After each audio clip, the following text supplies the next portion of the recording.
তালবেলি মৌলবীদেরকে দেখলে হিয়ানত করে।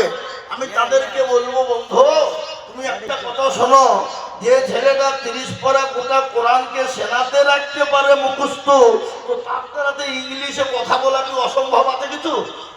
কথা বলেন না কেন? হ্যাঁ, অসম্ভব নয়। এ বাবা, কিন্তু এটা আল্লাহর রহমত।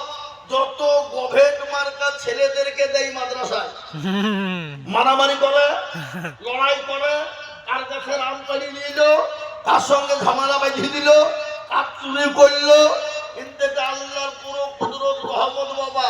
এখানে এসে আল্লাহর ওলি বেনে যায়। আজকে বলুন তো, এতটুকুন একটা বাচ্চা 30 পারা কোরআন, মানে এত বড় একটা মোটা কেতাব, এত বড় একটা মোটা বই, যার ভিতরে 6666টা আয়াত, যার ভিতরে 114টি সূরা।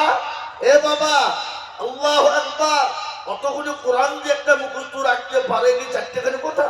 আবার কি বললো, যে প্রতিদিন সপ্তাহে 1 পারা করে কোরআন শোনাচ্ছে। সুবহানাল্লাহ।